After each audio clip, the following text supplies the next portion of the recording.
Kalau Wahabi salah, mengapa menguasai Mekah, Madinah? Justru itu kesalahan. Sudah sesat kok menguasai Mekah, Madinah. Mestinya jangan menguasai begitu. Sudah tahu dirinya sesat itu. Komen, subscribe, aku.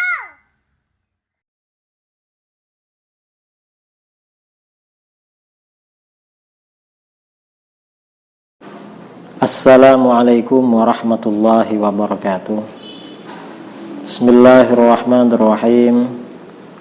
Alhamdulillahi rabbil alamin. Wassalatu wassalamu ala ashrafil anbiya wal mursalin Sayyidina Muhammadin wa ala alihi wa sahbihi ajma'in, amma ba'du. Saudara-saudara kaum muslimin dimanapun Anda berada, ada sebuah pernyataan dari sebagian orang-orang Wahabi yang awam. Apa kata mereka? Kata mereka yang awam ini, kalau memang Wahabi itu sesat, mengapa Mekah dan Madinah sekarang dikuasai Wahabi? Artinya apa? Menurut Wahabi ini, sebagian Wahabi ini, bahwa menguasai tanah suci itu menjadi dalil ajaran Wahabi itu benar. Ini menurut ini, menurut Wahabi. Menurut kita bagaimana? Ya jelas salah. Karena dalil di dalam agama itu bukan karena seseorang menguasai tanah suci Mekah, tanah suci Madinah, tanah suci Masjidil Aqsa, bukan. Tapi bagaimana? Diterangkan dalam banyak kitab hadis ya. Misalnya ini kitab Al-I'tiqad, kitab Al-I'tiqad wal Hidayah ila Sabilir Rasyad, karangan Imam Al-Baihaqi. Dalam hadis ini Imam Al-Baihaqi meriwayatkan hadis dari Ibnu Abbas radhiyallahu anhuma, anna Rasulullah sallallahu alaihi wasallam khataban nas fi hajjatil wada' faqal. Rasulullah sallallahu alaihi wasallam menyampaikan khutbah pada haji wada, lalu beliau bersabda, inna syaitana qad ya'isa ayyu'bada bi ardikum. Sesungguhnya syaitan benar-benar putus asa untuk bisa disembah di negeri kalian. Maksudnya di Jazirah Arab. Walakinnahu radiya ayyudu'a fi ma siwa dzalika mimma tahaqaruna min a'malikum. Tetapi syaitan merasa puas, merasa ridha apabila syaitan ditaati dalam selain disembah dari amal-amal kamu yang dianggap remeh tapi sebenarnya maksiat. Fahdharu ya ayyuhan nas, hati-hatilah kalian wahai manusia, perbuatan-perbuatan dosa yang kalian anggap remeh, karena itu godaan syaitan. Inni qad taraktu fikum ma ini atasamtum bihi falan tadillu abadan. Sesungguhnya aku telah meninggalkan pada kalian sesuatu apabila kalian berpegang teguh dengannya, kalian selamanya tidak akan pernah tersesat. Apa itu? Kitab Allah wa sunnatan nabiyyi, yaitu kitab Allah Al-Quran dan sunnah nabinya sallallahu alaihi wasallam. Nah, di sini yang menjadi standar di dalam hadis ini adalah Al-Quran dan sunnah. Rasulullah tidak menyampaikan nanti standarnya kalian gak sesat, ikuti orang-orang yang menguasai tanah suci. Gak ada begitu. Tapi justru Al-Quran dan Sunnah. Ini salah satu hadis ya, riwayat Imam Al-Hakim dalam Al-Mustadrak dan Al-Baihaqi dalam Dalailun Nubuwah, juga dalam Al-I'tiqad. Kemudian ada hadis lain ya, yang hampir mirip isinya, samalah. Ini hadis ini diriwayatkan oleh Imam At-Tirmidzi dan Abu Dawud. Tirmidzi, Abu Dawud dan Ibnu Majah, hadisnya hasan sahih. Kata At-Tirmidzi hasan sahih. Ini hadis diriwayatkan dari Al-Irbad bin Sariyah.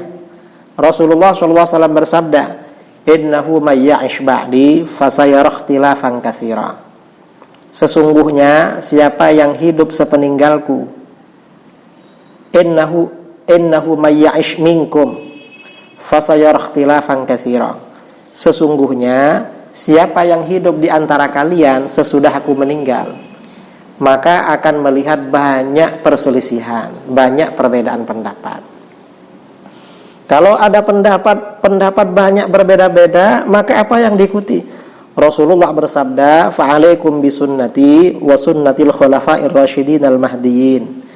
Maka berpeganglah kamu dengan sunnahku dan sunnah khulafa'ur rasyidin yang mendapatkan petunjuk dari Allah. Nah, lagi-lagi dalam hadis ini ketika Rasulullah SAW menyampaikan umatku akan pecah menjadi sekian banyak pendapat yang berbeda-beda. Kalau banyak pendapat yang berbeda-beda, kita berpegang teguh dengan yang mana? Dengan sunnah beliau dan sunnah khulafa'ur rasyidin.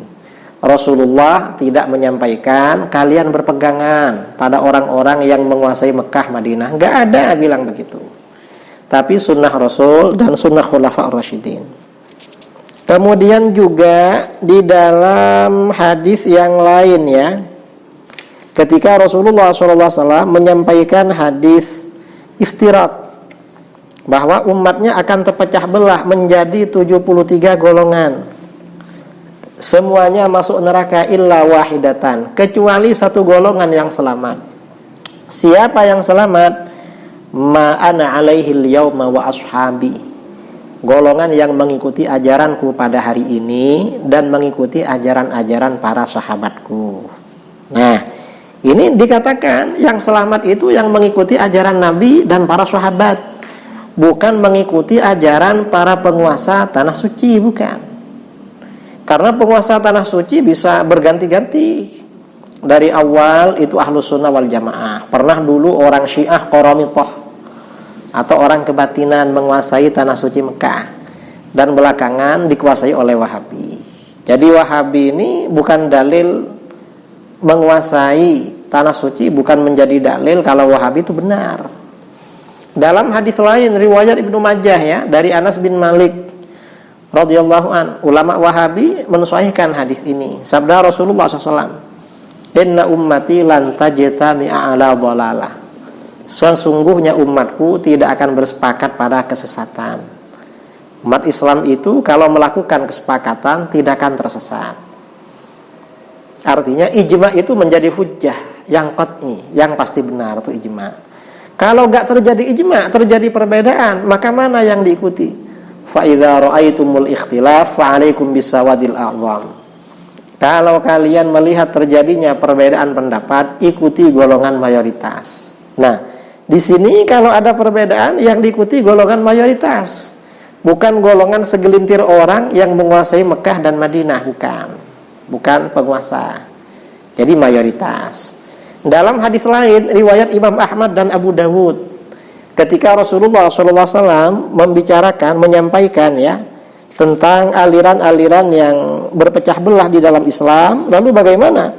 Beliau bersabda bahwa yang selamat itu adalah wahyal jamaah. Satu golongan yang selamat adalah jamaah. Jamaah ini oleh para ulama ditafsirkan Ahlus Sunnah wal Jamaah. Ada yang menafsirkan as-sawadul a'zam, golongan mayoritas. Nah, dari beberapa hadis ini akhirnya para ulama berkesimpulan bahwa Ahlus Sunnah wal Jamaah itu Asy'ariyah Maturidiyah. Mengapa Asy'ariyah Maturidiyah? Karena Asy'ariyah Maturidiyah ini yang istiqamah, ajarannya konsisten dengan ajaran Al-Qur'an dan hadis. Di satu sisi. Di sisi lain, Ahlus Sunnah wal Jamaah Asy'ariyah Maturidiyah juga istiqamah, konsisten dengan sunnah Rasul sallallahu alaihi wasallam dan ajaran para sahabat. Tidak mensyirik-syirikkan para sahabat. Kalau Wahabi itu mensyirikkan, membid'ahkan para sahabat, dan itu sudah maklum. Kemudian lagi dari sisi yang lain pula, mengapa Asy'ariyah Maturidiyah Ahlus Sunnah wal Jamaah? Asy'ariyah Maturidiyah itu golongan mayoritas sesuai dengan hadis riwayat Imam Ibnu Majah. Nah, dari sini jelas sekali kalau menguasai Mekah Madinah itu bukan dalil suatu golongan itu benar. Bahkan ulama-ulama Wahabi pun nggak pernah berdalil seperti itu. Misalnya Syekh Abdul Aziz bin Baz, Syekh Muhammad bin Shalih Al-Utsaimin, dan ulama-ulama Wahabi yang lain nggak pernah bilang kalau golongan yang benar itu yang menguasai Mekah dan Madinah. Enggak. atau yang menguasai 2 tanah suci. Karena tanah suci ini sejak awal Islam dikuasai ahlu sunnah. Hanya pernah beberapa tahun dikuasai Syiah Qaramithah ya, atau Syiah Ismailiyah. Kemudian belakangan dikuasai Wahabi. Dan umat Islam ini tanah sucinya ada 3. Satunya Baitul Maqdis, Masjidil Aqsa. Sekarang Masjidil Aqsa dikendalikan oleh Wahabi, oleh Yahudi ya, dikendalikan oleh Yahudi. Dan itu tidak menjadi dalil kalau Yahudi itu benar, karena Yahudi menguasai Masjidil Aqsa. Enggak. Ini dalil. Jadi saya sampaikan, jangan terpengaruh dengan ucapan orang-orang Wahabi bahwa dalil Wahabi benar karena mereka menguasai tanah suci Mekah dan Madinah. Justru di akhir zaman ini Ahlul Haq itu di dalam sebagian hadis itu tempatnya di Masjidil Aqsa dan daerah-daerah sekitarnya. Tapi maksudnya itu bukan Wahabi. Ini ada sebuah hadis ya, hadisnya Hasan, syaratnya Hasan. Kata Syekh Hamzah Ahmad Az-Zain yang mentahqiq hadis ini Hasan. Imam Al-Haythami dalam Majmu'uz Zawaid juga berkata begitu, rijaluhu thiqat. Kemudian dalam hadis ini dari Abi Umamah, Rasulullah SAW bersabda, la tazalu ta'ifatun min ummati 'ala ad-dini zahirin. Tidak pernah berhenti satu golongan dari umatku yang tampil di atas agama, yang menang memperjuangkan agama, tampil. Li'aduwihim qahirin, pada musuh-musuhnya mereka ini dapat mengalahkan. La yadurruhum man khalafahum illa ma asabahum min la'wa. Tidak membahayakan pada mereka orang-orang yang menyelisihi mereka kecuali kesulitan yang menimpa mereka. Hatta ya'tiyahum amrullah wa hum kadzalik. Hingga perkara Allah datang pada mereka, mereka dalam keadaan demikian. Jadi mereka ini banyak orang gak sepakat pada mereka, tapi mereka ahlul haq. Qalu, para sahabat bertanya, ya Rasulullah wa aynahum. Rasulullah bertanya, hai Rasulullah, mereka di mana? Qal, Rasulullah menjawab, bi Baitil Maqdis wa akna fi Baitil Maqdis. Mereka taifah yang alal haq ini, yang mengikuti kebenaran, tempatnya di Baitul Maqdis, Masjidil Aqsa, dan area-area sekitar Baitul Maqdis. Ini siapa? Ini umat Islam yang ada di Palestina, yang ada di Gaza. Nah, mereka ini siapa? Mereka ini yang terus memerangi Yahudi, memerangi orang-orang Yahudi ya di Palestina. Dan mereka ini memang dilawan oleh saudara-saudaranya dari orang-orang Arab. Negara-negara Arab tidak pro mereka, apalagi Saudi Arabia yang negara pertama kali mengaku Israel itu tidak pro pada mereka. Dan ini umat Islam di Baitul Maqdis, di Gaza, ini mazhabnya Syafi'i, orang-orangnya Sufi, pengamal tarekat Sufi, kemudian akidahnya Asy'ari, dan mereka ini juga mengikuti tarekat ya, tarekat, kemudian juga baca hizib Nasr dan hizib-hizib yang lain. Dan ini sama dengan Asy'ariyah Maturidiyah akidahnya. Ini dalil-dalil kebenaran.